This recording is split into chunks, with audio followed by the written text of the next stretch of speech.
योगी जी, अब आपकी भूमिका पर आते हैं। ऐसा लोग मानते हैं कि आप बीजेपी के पूरे कैरेक्टर को पूरा सूट करते हैं। वो इसलिए क्योंकि आपका रहने का ढंग, ये भगवा रंग जो आप धारण करके रखते हैं चारों तरफ से, आपका बुलडोजर चलाना, आपका उत्तर प्रदेश क्या देश भर को राममय करना, जिससे आपको लगता है इस लहर से फिर हिंदू वोटर भी अप्रभावित होकर नहीं जाएगा 2024 तक। तो आप एक तरह से बीजेपी के पूरे कैरेक्टर को पूरा सूट करते हैं।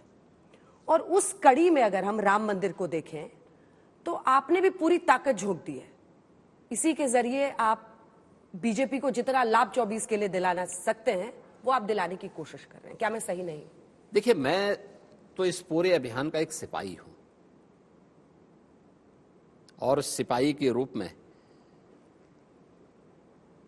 हम लोग राजनीति में आए हैं मूल्यों और आदर्शों के साथ। राजनीति हमारा पेशा नहीं है। उन मूल्यों और सिद्धांतों के साथ आए हैं और उन्हीं मूल्यों और सिद्धांतों के साथ कार्य कर रहे हैं, कार्य करते रहेंगे। पर आप में कैसा क्या ऐसा जो बाकी मुख्यमंत्रियों में नहीं है? आपको हर जगह प्रचार के लिए ले जाया जा रहा है। सभी लोग काम कर रहे हैं। नहीं, आपको आप स्टार प्रचारक बन के कुछ तो ऐसा है इस भगवा रूप में जो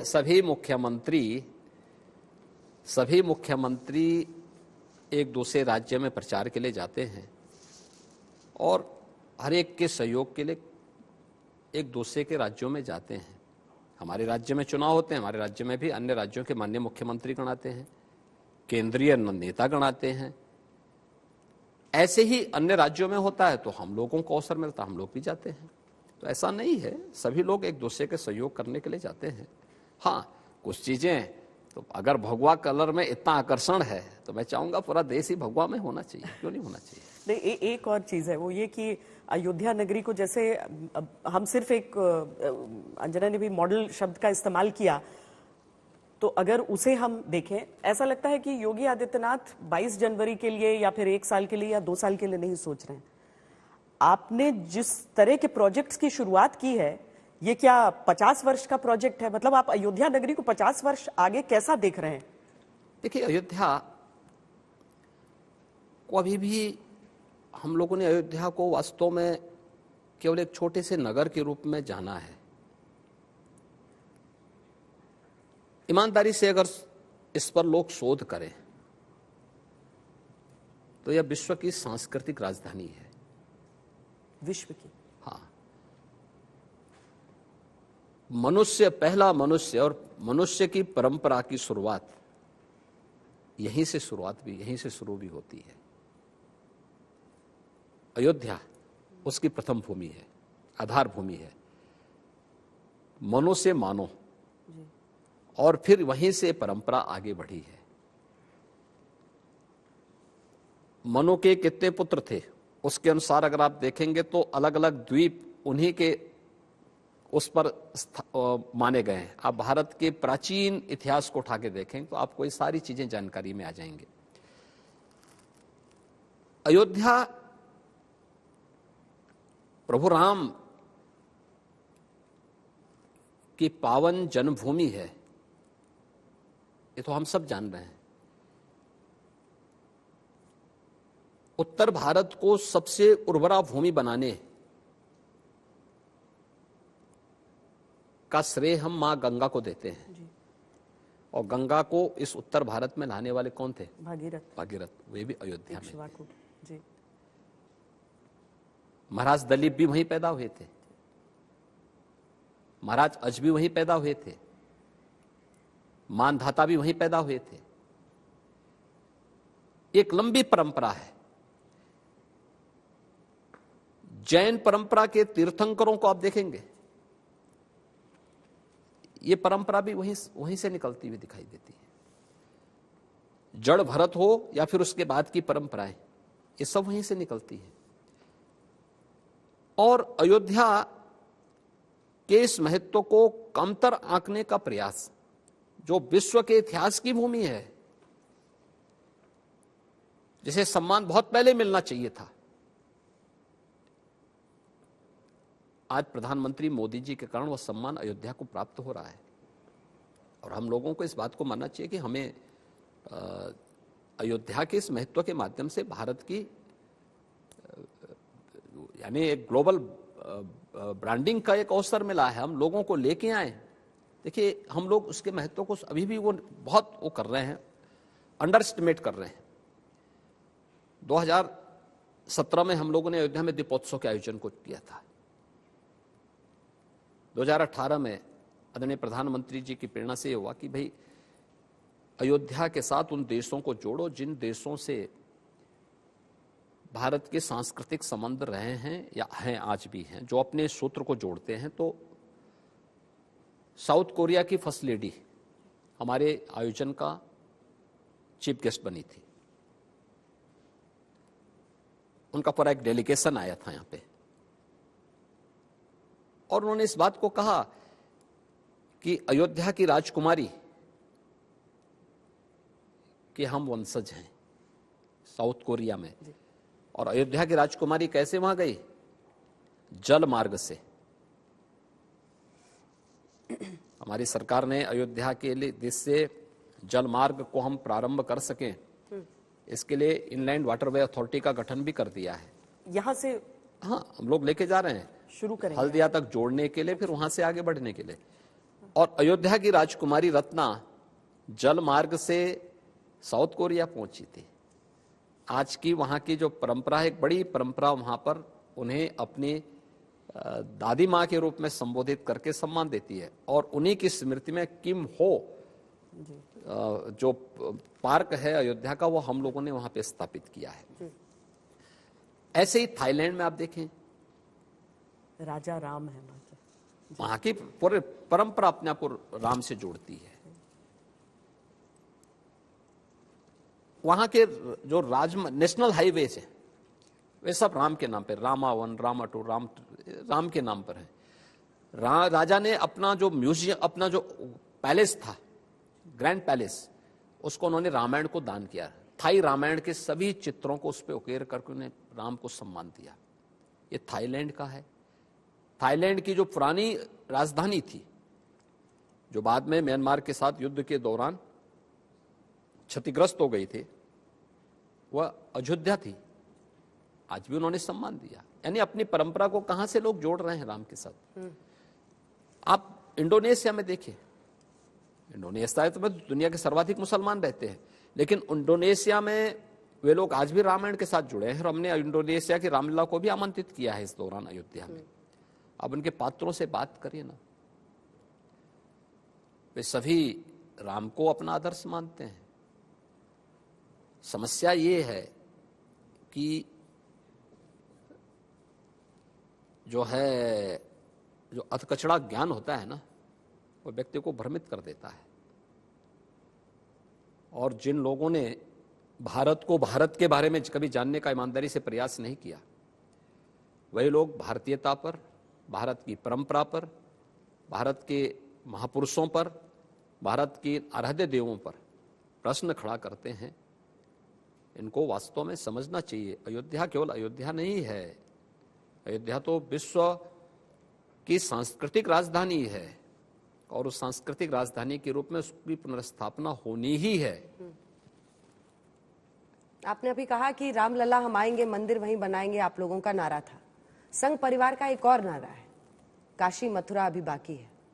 उस पर आपके क्या विचार है? देखिए, जो विषय न्यायालय में है तो न्यायालय को उस पर काम करने देना चाहिए। हमने रामलला के लिए 500 वर्षों तक संघर्ष किया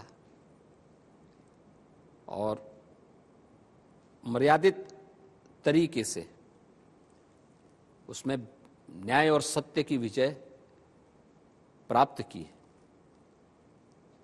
यहां के मामले भी अभी सब जुडिस हैं, न्यायालय में न्यायालय के सामने अपने प्रमाण प्रस्तुत करेंगे। समय आने पे सारी तथ्य सामने आएंगे। दूध का दूध, पानी का पानी सबके सामने आएगा। यानी लड़ाई लड़ी जाएगी पर अदालती, कानूनन। हाँ, कानून उस प्रक्रिया को आप ही के राज्य की बात है, बाकी दोनों जगह। हाँ, कोई बात नहीं। तो उत्तर बस प्रदेश में कन्हैया लाल जी को भी आप लोग कोई तारीख देने वाले हैं? मैंने कहा सभी चीजों के लिए समय आएगा।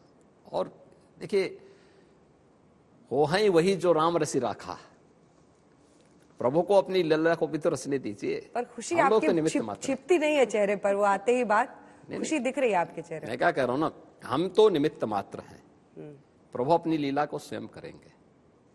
अच्छा, चुनावी पॉलिटिक्स पे आने से पहले अगर एक विपक्षियों को अगर एक राम संदेश मंदिर आपको से- देना हो। हाँ, राम मंदिर से जुड़ी एक और चीज मैं आपसे जानना चाहती हूँ, ये यजमान और मुख्य यजमान की बात क्या है योगी जी?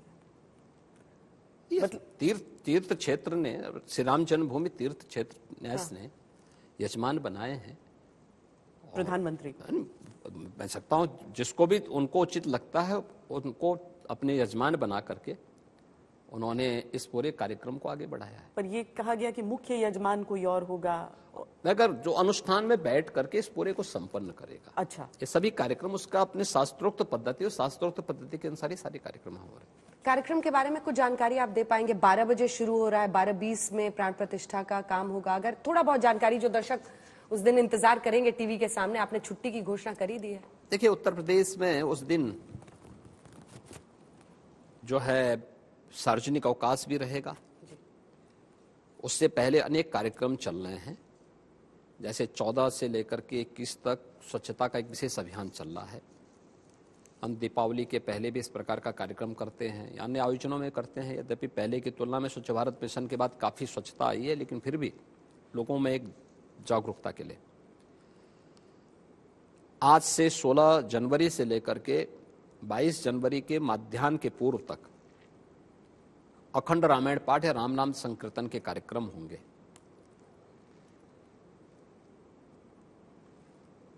अपराह्न में, मध्याह्न में 12 बजे के बाद प्रधानमंत्री जी का और अन्य महानुभावों का मुख्य मंदिर में प्रवेश होगा। पूजा पहले से चल रही होगी, उसके बाद एक कार्यक्रम अनुष्ठान होंगे और लगभग 1 बजे तक अंदर का कार्यक्रम संपन्न हो करके 1 बजे वहां पे संबोधन की दृष्टि से जो मंच बना होगा उस मंच पे आकर के फिर ये कार्यक्रम आगे चलेगा। आप भी बोलेंगे, पीएम भी बोलेंगे? तो ये कार्यक्रम वहां के संपन्न होंगे। संपन्न होने के बाद जो भी तीर्थ क्षेत्र जो भी तय करेगा उसके अनुसार ये कार्यक्रम होंगे और उसके बाद फिर 2 बजे के बाद से जो आगत पूज्य संत जन हैं, अतिथिगण हैं, दर्शन करेंगे। वो अंदर जाकर के दर्शन करते हुए निकलते जाएंगे, उनका प्रस्थान होगा। तो ये सभी कार्यक्रम वहां पे होंगे।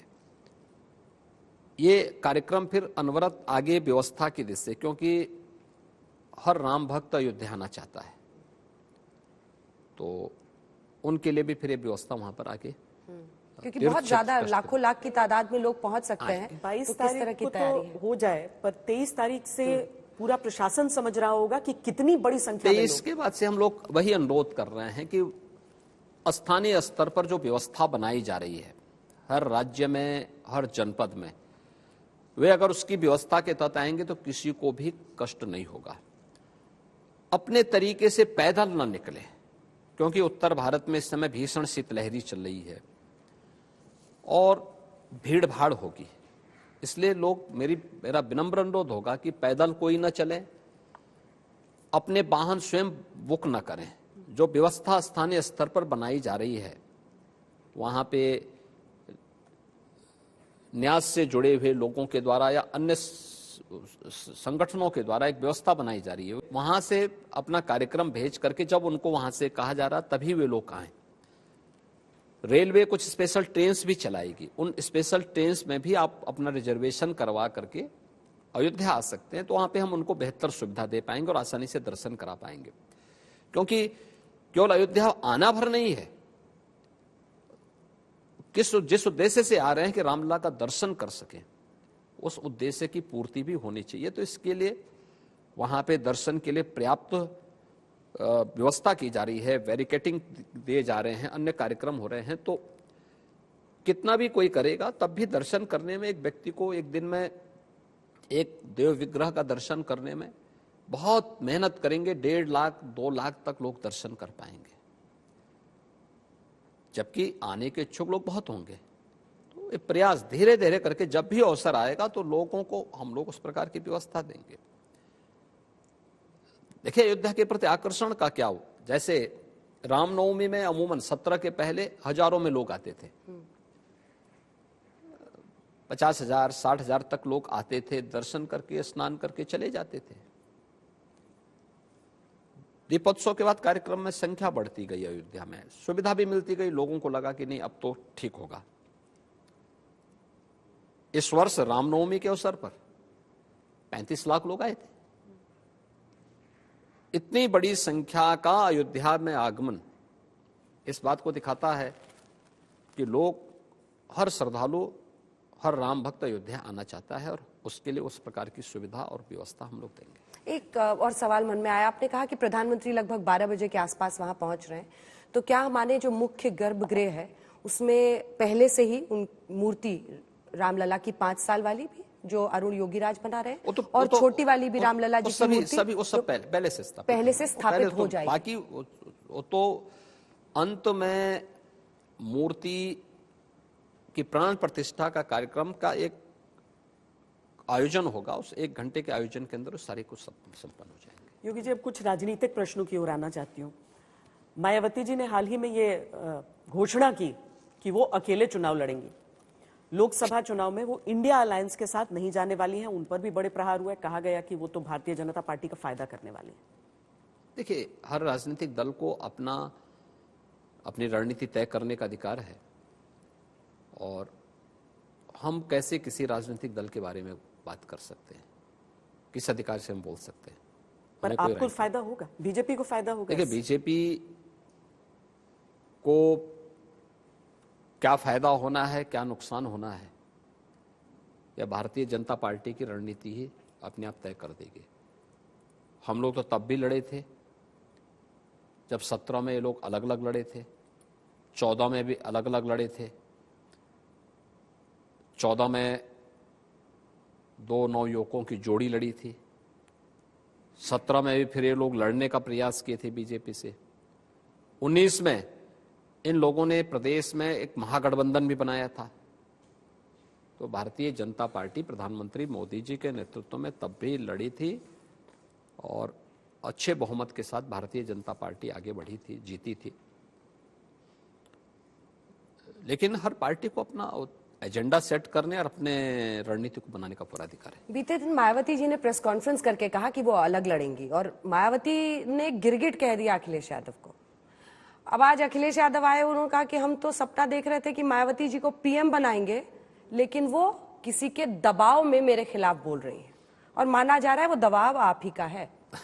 हमारा कौन? चले, मैं धन्यवाद केंद्र सरकार का, सीबीआई, अखिलेश जी को इस बात के लिए धन्यवाद देता हूं कि कम से कम उन्होंने मेरा दबाव माना। तो आपका असर वाला मान रहे हैं वो, लेकिन एजेंसीज का असर है। लेकिन अखिलेश जी गेस्ट हाउस कांड को संभवतः भूल गए होंगे। आखिर मायावती जी के साथ तो उन्होंने ही किया था ना। या स्मारकों के प्रति जिस प्रकार की शब्दावली का प्रयोग उन्होंने उस समय किया था जब 12 में मुख्यमंत्री बने थे, ये किसी से छुपा हुआ क्या? और ये बार बार तो कभी कांग्रेस के साथ जाते हैं, कभी बीएसपी के साथ जाते हैं, कभी किसी और के साथ जाते हैं, तो ये तो बार बार अपने आप वही चेंज करते हैं, वही बदलते रहते हैं अपना। तो मायावती जी ने जो बोला है, क्या बोला है, मैंने पूरा बयान पढ़ा नहीं है, कुछ सुना नहीं है, लेकिन मुझे लगता है कि उनको जो अच्छा लगता होगा उनकी पार्टी के हित में उस प्रकार का। त्रिकोणीय लड़ाई से आपको फायदा होगा ना सर, अगर BJP versus one candidate. BJP Modi ji के नेतृत्व में उत्तर प्रदेश के अंदर बेहतरीन प्रदर्शन करेगी। कितनी सीटें 80 में से? हम तो 80 में से 80 लाने के पक्षधर हैं कि 80 में से 80 बीजेपी के पक्ष में। योगी जी, जब समाजवादी पार्टी और बहुजन समाज पार्टी एक साथ आए थे तो उन्होंने कई समीकरण बिगाड़े भी थे। ये बात अलग थी कि कार्यकर्ताओं के दिलों के हम तब भी 64 सीट, 80 में से 64 सीट जीते थे। 80 में से 64 सीट हम लोग तब भी जीते थे। पर सही बताइए कि 80 सीटों वाला उत्तर प्रदेश, जिसके लिए सबसे ज्यादा मेहनत सारे दल करते हैं, वहां पर अगर वाकई बीएसपी, एसपी, कांग्रेस वगैरह सब मिल जाते एक साथ, तो ये 50 की लड़ाई हो जाती प्रतिशत। देखिए, गठबंधन 19 में इन्होंने गठबंधन किया था, परिणाम क्या हुआ? परिणाम क्या था? उस समय इन्होंने दुष्प्रचार की सारी सीमाओं को लांघ दिया था कांग्रेस ने, और जनता के सामने सब दूध का दूध, पानी का पानी हुआ। आज ऐसा तो नहीं है कि कांग्रेस जो है इन सभी चीजों से जो है देश की जनता इसको देख नहीं रही है। आज तो 19 से भी हम कभी कहीं आगे निकल चुके हैं। आज 10 वर्ष का प्रधानमंत्री मोदी जी के नेतृत्व में आज हर व्यक्ति स्वीकार करता है कि आज वैश्विक मंच पर भारत की प्रतिष्ठा बढ़ी है। आज हर व्यक्ति इस बात को मानता है देश के अंदर अच्छा यानी वर्ल्ड क्लास जो है इंफ्रास्ट्रक्चर भारत के अंदर बना है पिछले 10 वर्ष के अंदर। हर व्यक्ति इस बात को मानता है कि देश सुरक्षित हुआ है और देश मोदी जी के नेतृत्व में सुरक्षित है। और हर व्यक्ति इस बात को मानता है कि बिना भेदभाव के वेलफेयर स्कीम का लाभ हर गरीब को, हर गांव को, हर किसान, हर नौजवान और हर महिला तक पहुंचाने का कार्य हुआ है। किसने रोका था कांग्रेस को या अन्य दलों को इस प्रकार की वेलफेयर स्कीम को चलाने से? कल आपने देखा होगा कि नीति आयोग की जो रिपोर्ट आई है, गरीबी रेखा से नीचे जीवन यापन करने वाले लोगों के जीवन स्तर में पिछले 10 वर्ष में कितना अंतर आया है। 24 करोड़ से अधिक लोग गरीबी रेखा से मुक्त हुए हैं भारत के अंदर। बहुत बहुत धन्यवाद आपका, बहुत बहुत धन्यवाद हमारे साथ आज तक पर जुड़ने के लिए।